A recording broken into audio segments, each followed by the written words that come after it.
વડોદરા શહેરના દરજીપુરા વિસ્તારમાં માનવ સેવાનું પ્રેરણાદાયક દ્રશ્ય જોવા મળ્યું, જ્યાં 12મો ભવ્ય નિઃશુલ્ક સર્વજ્ઞાતિ સમૂહ લગ્નોત્સવ ઉજવાયો। શ્રી વાઘેશ્વરી ચેરિટેબલ ટ્રસ્ટ દ્વારા આયોજિત આ સમૂહ લગ્નોત્સવ નેશનલ હાઈવે નજીક પાંજરાપોળ ગ્રાઉન્ડ એરફોર્સ સ્ટેશનની બાજુમાં યોજાયો હતો। કાર્યક્રમમાં મોટી સંખ્યામાં નાગરિકોએ હાજરી આપી અને નવદંપતીઓને શુભેચ્છાઓ પાઠવી। આ પ્રસંગે ગુજરાતભરના પ્રતિષ્ઠિત સંતો, મહંતો તેમજ રાજકીય આગેવાનો ખાસ ઉપસ્થિત રહ્યા હતા અને તેમણે નવદંપતીઓને આશીર્વાદ આપ્યા હતા। વિવિધ સમાજના અગ્રણીઓ, વરવધુ અને તેમના પરિવારજનોની હાજરીએ સમગ્ર કાર્યક્રમને ભવ્ય અને આધ્યાત્મિક બનાવ્યો। વાઘોડિયાના ધારાસભ્ય ધર્મેન્દ્રસિંહના માર્ગદર્શન હેઠળ છેલ્લા 11 વર્ષથી આ સમૂહ લગ્નોત્સવનું આયોજન કરવામાં આવી રહ્યું છે, જે સમાજ સેવાના ક્ષેત્રમાં નોંધપાત્ર યોગદાન આપી રહ્યું છે। આ સમૂહ લગ્નોત્સવ દ્વારા આર્થિક રીતે નબળા વર્ગના પરિવારોને સહારો મળી રહ્યો છે અને સાથે સાથે સામાજિક એકતા, સહકાર અને સમરસતાનો સકારાત્મક સંદેશ પણ સમાજમાં પ્રસરી રહ્યો છે। આમ તો અમારા માતુશ્રીના આશીર્વાદથી અને એમના એક સજેશનથી આ આખો સમૂહ લગ્નની શરૂઆત થઈ। સર્વ સમાજનો સમૂહ લગ્ન કન્યાદાન કરવાનું જ્યારે એમને મને કીધું કે ભાઈ દીકરાઓ, બીજા બધાએ તમે ધાર્મિક કાર્ય કરો છો, એ કરતાં તમે કન્યાદાન કરો, અને એમના આ પ્રયાસથી સમૂહ લગ્નનો પ્રારંભ થયો। 2015થી લઈને અવિરત માતાજીની કૃપાથી સતત આ સમૂહ લગ્ન નિઃશુલ્ક સર્વજ્ઞાતિનો સમૂહ લગ્ન આ 12મો સમૂહ લગ્ન છે। એની અંદર 300 જેટલા જોડાઓ નવદંપતિ આજે જોડાણા છે। હું મારી જાતને મારા ભગવાનના મારી ઉપર બહુ મોટી કૃપા, માતાજીની બહુ મોટી કૃપા માનું છું કે મને આ પ્રેરણા મારા માતાશ્રીએ આપી અને ભગવાનની એટલી મોટી કૃપા મારી ઉપર કે સતત હું આ કન્યાદાન કરી રહ્યો છું। એ હું નથી કરી રહ્યો, પણ આ ભગવાનની દયાથી ભગવાન કરાવી રહ્યા છે ને એમની કૃપા દ્રષ્ટિથી મને નિમિત્ત બનાવવામાં આવ્યો છે। બાકી આમાં મારું કોઈ પણ યોગદાન નથી। આ માત્ર ને માત્ર કુદરત અને મારા માતુશ્રીના આશીર્વાદથી આ જે કંઈ કાર્ય થઈ રહ્યું છે એ થઈ રહ્યું છે। અને આ કાર્ય અમે અમારી રીતે, અમારી આખી ટીમ ખૂબ મહેનતથી, આપ જોઈ રહ્યા છો કે આટલું મોટું ગ્રાઉન્ડ તૈયાર કરીને, હું તો પોતે સ્થાનિક સ્વરાજ ચૂંટણીની અંદર ખૂબ બિઝી હતો।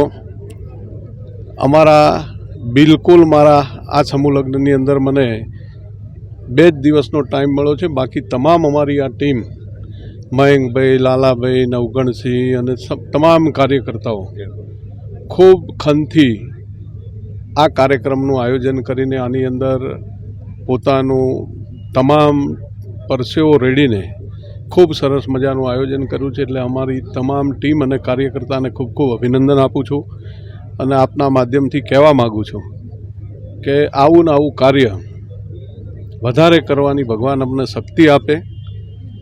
દર વર્ષે, આ વર્ષે પણ અમારું 500 જોડાનું આયોજન હતું, પરંતુ 300 જોડા થયા છે। હજી પણ દર વર્ષે આ અવિરત કાર્ય સેવાનું ચાલુ રહેવાનું છે। આ સિવાય પણ અમારા એજ્યુકેશન, જે કંઈ મા બાપ વગરની દીકરીઓ હોય એને અમે દત્તક લીધેલી છે, જે દત્તક લીધા વગરના પણ દીકરા દીકરીઓ છે, એને જ્યાં કોઈ જગ્યાએ કોઈ પણ સ્કૂલ, કોલેજ, યુનિવર્સિટીની ફી ભરવાની હોય તો અમારું ટ્રસ્ટ અમે એ લોકોને મદદ કરતા હોય છે। અને આપ જાણો છો કે અમારા રક્ષાબંધનમાં પણ અમારી 7000 જેટલી બહેનો દર વર્ષે રાખડી બાંધવા આવે છે। આની અંદર પણ જે કોઈ જૂના નવદંપતિ આ સમૂહ લગ્નની અંદર અગાઉ જોડાયેલા છે, એ તમામ લોકો પણ આની અંદર આવ્યા છે। મને ખૂબ આનંદ અને મને ખૂબ ગર્વ થાય છે કે ભગવાને મને આ કાર્ય કરવામાં સક્ષમ સમજ્યો અને હું આ જે કંઈ કાર્ય કરી રહ્યો છું એ માત્ર ને માત્ર ભગવાનની કૃપાથી કરી રહ્યો છું। આમાં મારું કંઈ જ પણ નથી, આ ભગવાન કરાવી રહ્યા છે એવો મને અહેસાસ થાય છે। અને મને ખૂબ આનંદ થાય છે કે ભાઈ આ મા બાપ વગરની દીકરીઓ પણ આની અંદર છે। ગરીબ ઘરના દીકરા દીકરીઓને આ એક સમૂહ લગ્ન નહીં, પણ આની અંદર એક ખરેખર આ કાર્ય કરવાથી મને ખૂબ મોટી ઉર્જા મળે છે અને ખૂબ શક્તિ મળે છે અને ખૂબ હજી પણ એવું ઉમંગ થાય છે કે પણ હજી અમારા ત્યાં અમે આના કરતાં પણ અમારા વિસ્તારના ગરીબ દીકરા દીકરીઓને આ બે દિલોનું મિલન કરાવી મા બાપની ચિંતા દૂર કરીને હજી અમે વધુ સમૂહ લગ્ન આવતા વર્ષે કરવાના છીએ. આનાથી પણ ભવ્ય કઈ રીતે અમારો સમૂહ લગ્ન થાય અને આ લગ્નની અંદર જે કંઈ જોડાય એને પોતાને એવું થાય કે ભાઈ અમારા લગ્ન ધામધૂમથી થયા.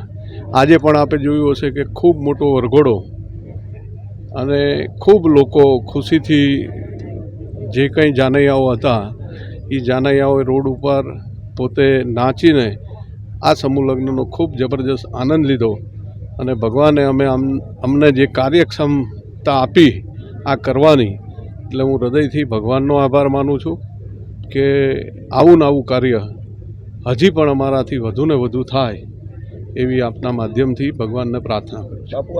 સમાજને એ મેસેજ આપવા માંગુ છું કે દરેક દીકરીઓને દરેક દીકરાઓએ આવા સમૂહ લગ્નમાં ભાગ લેવો જોઈએ, જેથી દીકરીના પરિવારને પણ એ રહી અને દીકરાના પરિવારને પણ સારું રહે. આપણે આ રીતના મેરેજમાં ભાગ લેવો જોઈએ, જેમાંથી આપણા પરિવારને પણ પૈસાની તંગી ના પડે અને સારું રહીને આ આપણે એક સારો મેસેજ આપી શકીએ કે આપણે ખોટા પૈસાનો બગાડ ના કરવો જોઈએ અને આ રીતના આપણે મેરેજ કરવા જોઈએ બધા અને કપલો સાથે. મેં સમૂહ લગ્ન કરું છું તો એમાં એ ફાયદો છે કે અમારા ઘરના હવે ખોટા ખર્ચો કરે એના કરતાં અમે અહીં આવીને સમૂહ લગ્ન કરીએ એ સારી વાત છે. કેમ કે ખોટા ખર્ચા કરવા એના કરતાં કોઈ સારા નેતા આપણા સમાજના સમૂહ લગ્ન કરાવતા હોય તો એ કરવું સારી વાત છે. અને અત્યાર સુધીમાં તો અહીંથી લગભગ 3000 છોકરીઓ જેટલી વિદાય સમૂહ લગ્ન કરીને વિદાય લઈ ચૂકી છે, જે ધર્મેન્દ્ર વાઘેલા બાપુ તરફથી કરાવવામાં આવી રહ્યું છે. સમાજને તો મેસેજ આપીશું કે આપણે સમૂહ લગ્નમાં ભાગ બને તો સારું છે. કેમ કે ઘરે જેટલો ખોટો ખર્ચો કરવા એના કરતાં કોઈ જગ્યાએ સારી રીતે સમૂહ લગ્ન થતો હોય ત્યાં કરાવે તો સારી વાત છે. સિદ્ધરાજસિંહ, ગુરુરાજસિંહ, બિલાલા